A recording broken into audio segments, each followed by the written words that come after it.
story I have to tell you today is about someone called Peter. And I'm going to show you Peter's picture here in just a moment, right here in this book. But I want to tell you where the story comes from first. On our map, way over here, this country right here in the middle is called Zambia. So this is the southern part of Africa, and down here in the middle of that portion is Zambia. And Zambia is where this story comes from today. And I'm going to come around, I want to show you the picture of Peter. I want you to tell me if anything looks different than what you expected when I told you this was going to be about somebody named Peter. Look a little different than what you might have expected? Peter's a boy. Peter's a boy's name usually, isn't it?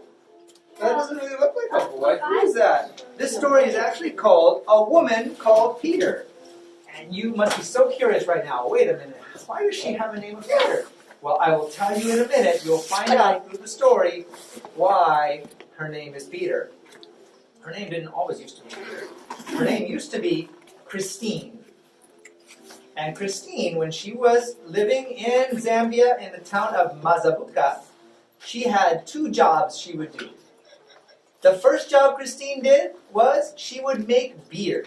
She would make beer at her home. She would take ingredients and like some sugar and some yeast and some grains, and she would make beer. She would make beer and sell it to people from a little store in her home. And lots of people would buy it from her. And sometimes people would come and they would say, I don't have the money to get the beer right now, but I really need the beer. Can I pay you later? And Christine would say, sure, that's fine. And she would write their name down and how much they owed her, and she would give them their beer. That was her first job. Second job Christine did is she would also loan money to people. Hey, Joseph, did you want to put your money in the box? There you go. All right. She would also loan money. So that means that if somebody needed some money to use right away and they didn't have any money in their wallet or in their purse, they could come to Christine. Remember, her name was Christine at first. Later, her name became Peter. They would come to Christine and say, hey, Christine, we don't have the money, and I need to buy something, I need to pay for something. Can I borrow the money from you? I'll pay it back later. And she would say, sure, here's the money. And she would write down on her paper the name of the person, how much money they had borrowed from her. And you must be wondering to yourself, how is she making any money when she would be giving people money to borrow, and she would let people take the beer that she would make without paying her? How would she get her money? This is the interesting part.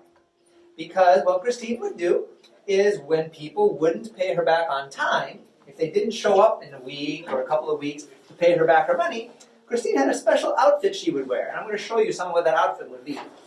Christine would go and she'd look at her paper and she would see on her paper, yes, this gentleman named Joseph, he has not paid me the money that he owes me.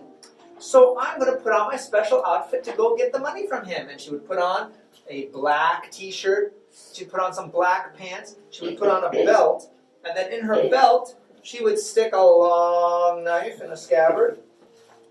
And then in her hand, she would take a big machete. And then she would go marching down the road to Joseph's house. And she would knock on the door.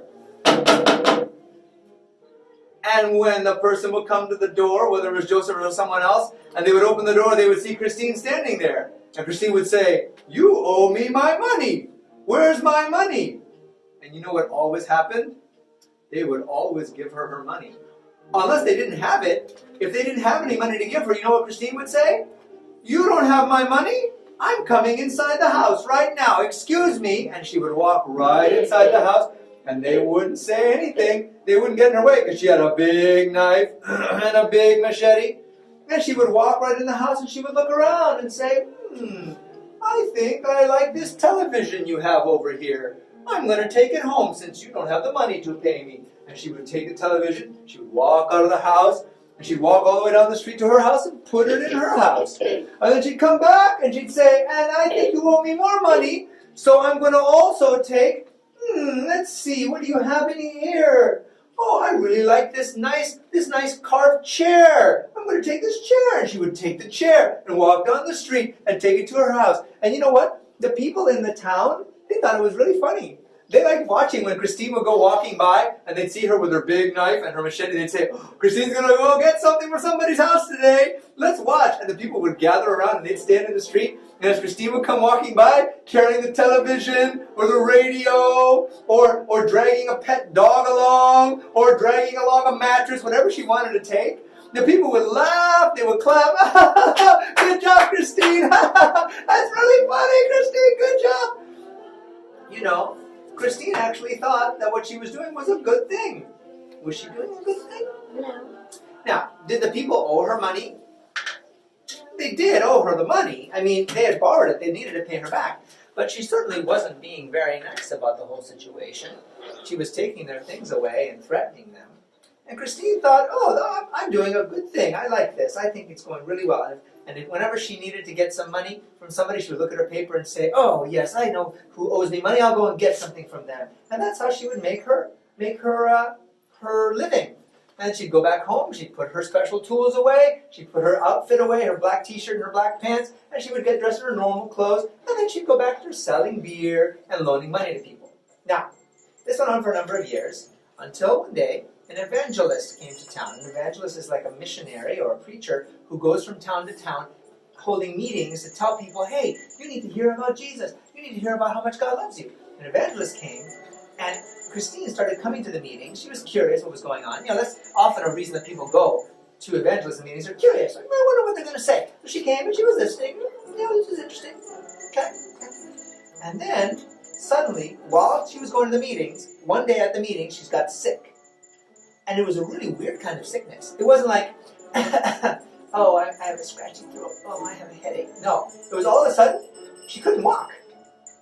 She'd been walking just fine 1 minute, and the next thing, her legs weren't working. She couldn't lift her legs. She couldn't move. What's wrong with her legs? She had no idea. People carried her home.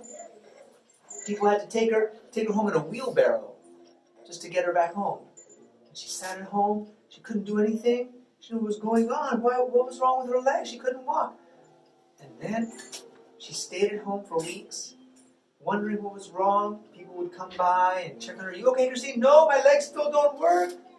And she heard that the evangelist was coming back to do some more meetings. And she said, I really want to go back. Everything that I heard in the first few meetings, it made me so curious. I want to go back. I really want to go. I'll ask the neighbors to push me in a wheelbarrow. So she had the neighbors take her to the meetings in a wheelbarrow. And they took her, and she went for a few nights. She went for a couple of weeks. And at the end of the couple of weeks, she had learned so much about Jesus. She said, I want to be baptized. I want to be baptized because I believe in Jesus. But during all that time that she couldn't walk, had she been going out and taking people's things from their houses? No, it's kind of hard to do that. You can't march on the street carrying a television if you can't walk. So she hadn't done that for a while. And she had started realizing, that's not very nice what I'm doing. I don't think I should do that anymore. And now she wanted to get baptized, and she said, please baptize me. I want Jesus to be in my heart.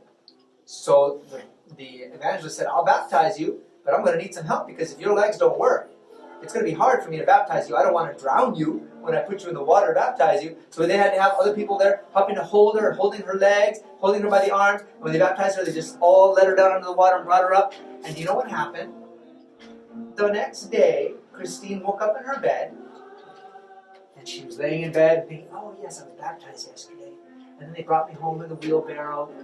And here I am in bed again. My legs don't work. But at least I've been baptized, and I know that I love Jesus. And then she got out of bed, she went over to her closet, she started getting dressed. And she realized, I'm walking! I didn't even realize my legs were working again! She could walk again! Who had healed her? God had healed her. Jesus had healed her. And now Christine's legs worked again, and she said, I know that God wants me to serve Him. He made my legs stop working so that I would stop taking things from people and so I could start thinking about it and realize that's not a good thing to do. Connor, please keep your hands to yourself. Thank you. And so now she could walk again. And you know what she did? She went right back to her closet and she got out her machete and she got her knife. But she didn't put them on her belt and go marching down the street to get money. She took them and she went outside and she walked down the street, and as people came by, she said, I'm not going to be stealing from people anymore. I'm not going to be taking things that people owe me with this anymore. I'm not going to be selling beer anymore. I'm not going to be lending money to people so that they can end up having to pay me so many things anymore. I'm done with that.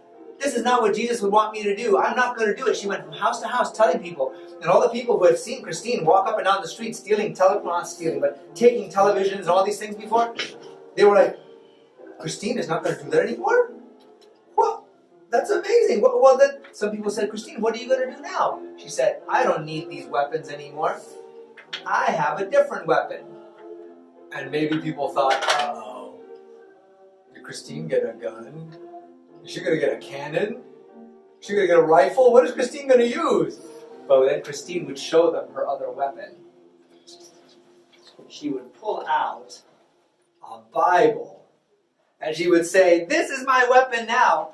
And I'm not using my weapons to try to scare people and take things away from them. I'm using this weapon to teach people about Jesus. I want people to know that Jesus loves them. She started going from house to house telling people about Jesus in the Bible. Now, that's already a pretty amazing story. I think that's really cool. But you know what? There's actually an extra detail that you need to know, which makes it even more amazing. In Zambia, where Christine grew up, they speak the language called Tonga. Her people, her tribe of people, her group of people are called the Tonga people, and they speak Tonga as a language. Tonga is not English. If you can speak English, that doesn't mean you can speak Tonga automatically, right? If I gave you a book written in Tonga right now, would you be able to read it?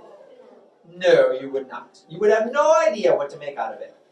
And if you had grown up speaking only Tonga, and I gave you my Bible right now, which is written in English, and I gave it to you to read, would you be able to read it? No. Well, I want you to know what happened for Christine.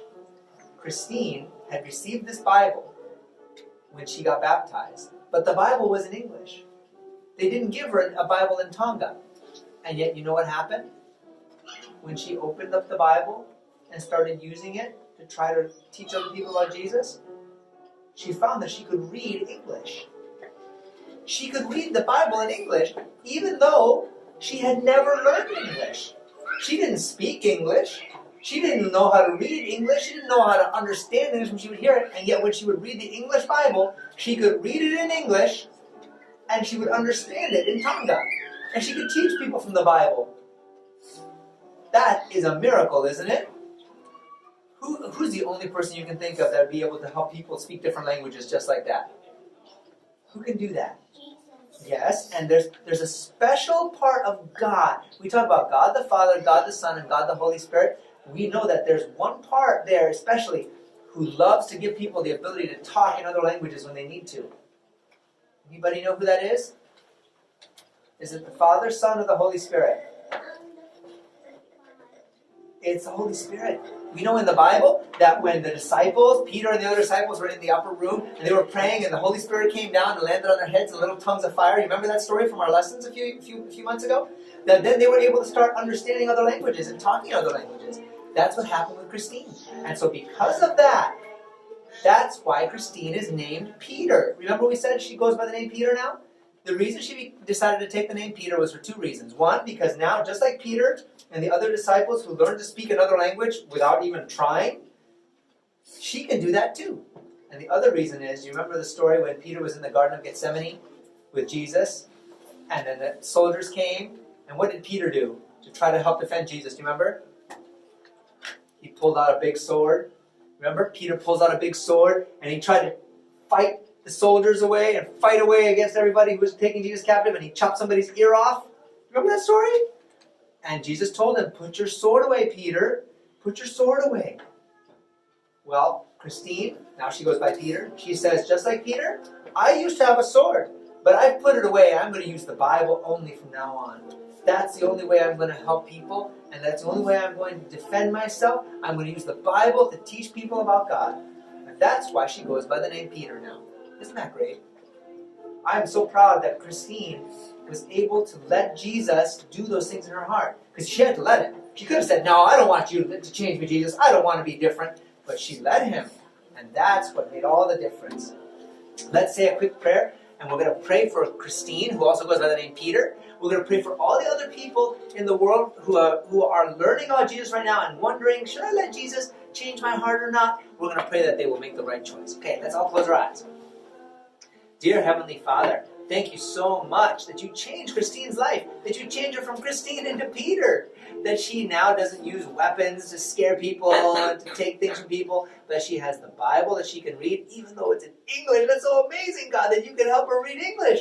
And that she can use this witness now to tell other people how much you love them, how you want to change them. Help us to let you change us too. If we ever see something that you want us to change, that you want to be different in our lives, that we'll go, okay, Jesus, you can change us. That's okay.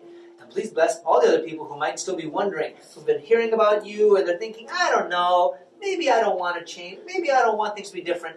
Help them to know that the best thing to do is to say, it's okay, Jesus, you can change my life. I'll let you do it. And when they can trust you, you will make them so happy. Please be with us for the rest of our Sabbath school. We love you. Amen.